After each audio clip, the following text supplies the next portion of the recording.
I used to think I had to be at the store in order for it to run well. Now I know it runs better when I'm not even there. Hi, I'm Hunter Charneski, and I went from being a sandwich artist to a senior district manager with Subway, overseeing 16 locations, and then transitioned to Taco Bell, going from restaurant general manager to multi-unit market training manager, all in under just 3 years, because I help micromanaged RGMs get out of their store without being needed.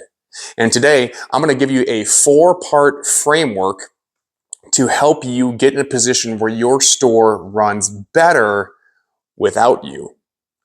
Number 1, as a Christian, Jesus' first words in the Gospel of John, you want to know what they are? What do you want? And that's part 1. I want you to sit down with as many of your people as you possibly can. Preferably the ones that you've identified have the potential to be more in your store.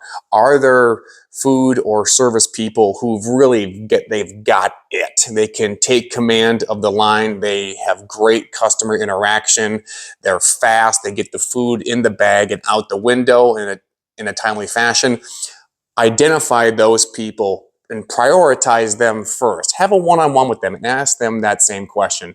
What do you want? And more than that, you can ask them, because I've coined the phrase, fast food can fast track your dreams. That's really what you're trying to get down to, is what does a dream look like for them? I'll give you an example. So I identified somebody with leadership potential in one of my stores. She took command of the line. She could get the food in the bag and out the window and help us run green shifts. But she was just a food person, and I knew she had the capacity for more. So I had a one-on-one with her one day, and I asked her, what do you want? What is your dream? And she said, well, honestly, my dream right now would be to get my own place. And I said, okay, well, what would you need to be making in order to get there?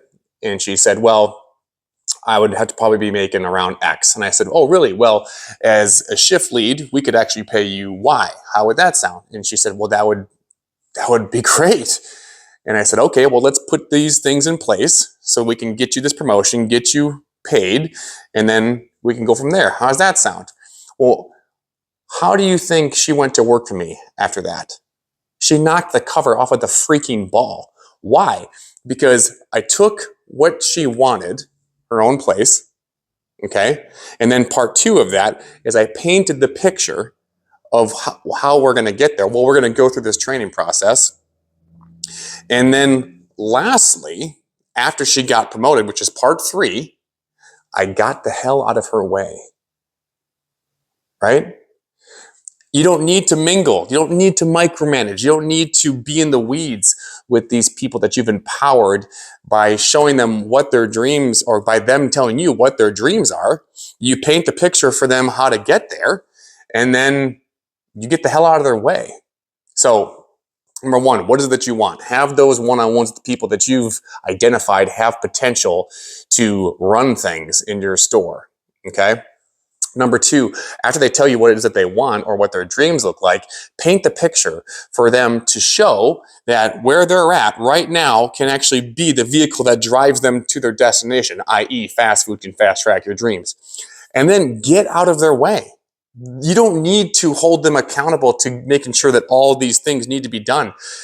Once you've shown them that they're exactly where they need to be to get to where their dreams are, they will do the work necessary in order to get there. Because now, as J. Abraham said, if you can articulate the way in which your prospect, or in this case, your employees, have never heard before, they will instantly believe everything that you have to say. So do it, okay? So identify those individuals who with high potential in your store and have a one-on-one with them. Ask them, what is it that you want? 2, paint the picture for what life looks like for them, how to get to whatever it is that they want. And then number 3, get the hell out of their way. Oh, and by the way, that individual, she did go on to be a shift lead at my store, and I'm no longer at that location, but she has her own place. She's living her dream right now. And that's a good feeling. That's what it's all about, right? And lastly, number 4 is repeat that process. Find somebody else, do it again. Find somebody else, do it again. And the more often that you do that, the quicker you'll realize that, hey, you've empowered all of these people that are either living or working towards their dreams, that you don't need to micromanage them. And by virtue of you not having to micromanage them, you're freed up to do more things, and you're not having to be micromanaged because you can get out of your store and it can actually run just as well, if not better, without you, because you've empowered all these people to realize that they're in a place that they can actually make their dreams come true, right? So that's the 4-part framework for freedom in fast food. What do you want? Paint the picture of how to help them get there. And 3, get the hell out of their way. And lastly, number 4, repeat. Do that again. If this video was helpful, do me a huge favor. Go to hunterschrenesky.com, or better yet, click the link in the notes below for my free gift to you, the Fast Food Fast Track Playbook, how to go from RGM to trusted leader in just 28 days.